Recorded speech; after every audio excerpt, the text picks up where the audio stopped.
ఉన్నాయి songs? Songs కూడా బాగానే ఉన్నాయి. మూవీకి బాగా హైలైట్స్ ఏంటంటే చెప్తారు? గెటప్ ఎలా ఉంది?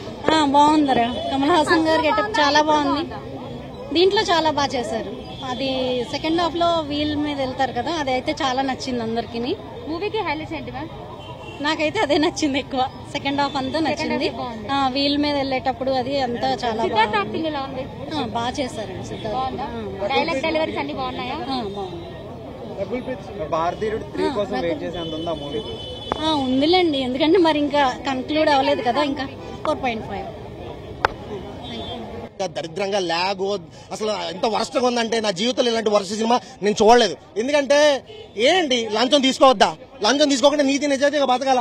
అలా బతుకుతాం, కష్టం. అది అలా బతకలేము. అంతే నాకు నచ్చలేదు. అదే దాచుకోవాలి, దోచుకోవాలి, బీరోలో పెట్టుకోవాలి, కోట్లు స్విస్ బ్యాంక్ వేసుకోవాలంటే cinema blockbuster hit 100 days పక్కా అని నేను అర్థం. అదే మేడం ఇక్కడ వచ్చిన లాజిక్. ఓక్రి ఒకటి, పుష్ప ఒకటి, యానిమల్ సినిమాలు ఒకటి, ఇలాంటి సినిమాలు కొంచెం ఇవి నచ్చుతాయి అంతే. ఏంటంటే అందులో ఒక్కో దాంట్లో ఒక్కటి లేపుకోవాలి, మనం అది తీసుకొని పెట్టుకోవాలి, స్మగ్లింగ్ చేయాలి, డబ్బులు దాచుకోవాలి, తెచ్చుకోవాలి, ఎంజాయ్ చేయాలి, రూమ్ లో పెట్టుకోవాలి, గుద్దుకోవాలి. ఇది నచ్చింది. లంచం తీసుకోవద్దు, నీతిగా బతకండి, నిజాయితీగా బతకండి అంటే కరెక్ట్ కాదు. ఎందుకో ఫర్ ఎగ్జాంపుల్ చెప్తున్నాను కదా అన్న, కమల్ హాసన్ యాక్టింగ్ ఎలా ఉందని నన్ను అడిగితే నేను అంత పెద్ద అన్నా. కమల్ హాసన్ యాక్టింగ్ గురించి నేను చెప్పగలను. అసలు ఆసమ్ అంటే అసలు ఆయన యాక్టింగ్ తగ్గనే తగ్గదు. ఆయన ఏజ్ 90 కాదు 100 క్రాస్ చేసినా కూడా ఆయన యాక్టింగ్ లో ఎటువంటి లోటు ఉండదు, పర్ఫార్మెన్స్ లో ఎటువంటి తేడా ఉండదు. ఓవరాల్ గా అయితే సినిమాలా చూస్తే బాగుంది. మెసేజ్ ఓరియంటెడ్ కదా, గమ్మున ఎవరికెట్ట. లాస్ట్ 15 minutes బాగుంది.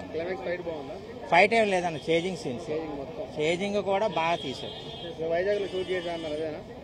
చాలా హైలైట్ ఉంది ఆ సీన్ అయితే. భారతీయ చేజింగ్ సీన్ అయితే హైలైట్ ఉంది. 3 అన్న. Message oriented. నా పార్ట్ 3 ఇంకా టాప్ లో ఉంటది.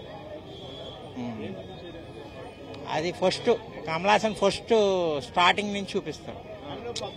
ఈ సేనాపతి అవ్వకముందల నేను చూపించాడు. ఇంక వీళ్ళిద్దరిది ఉంటది, ఎస్జే సూర్యది వాళ్ళిద్దరిది ఉంటది పార్ట్ 3లో.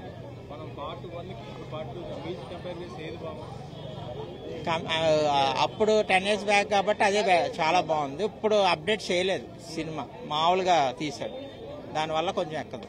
డైరెక్షన్ బాగుందన్న, కాకపోతే ఆయన ఏంటంటే ఇప్పుడు కల్చర్ని బట్టి అప్డేట్ అయితే ఇంకా బాగుండేది సినిమా. గూస్ బంప్ సీన్స్ ఏం లేవు. Plus last 15 minutes chasing scene అయితే హైలైట్ ఉంది. బ్యాక్గ్రౌండ్ స్కోర్ బాగుంది.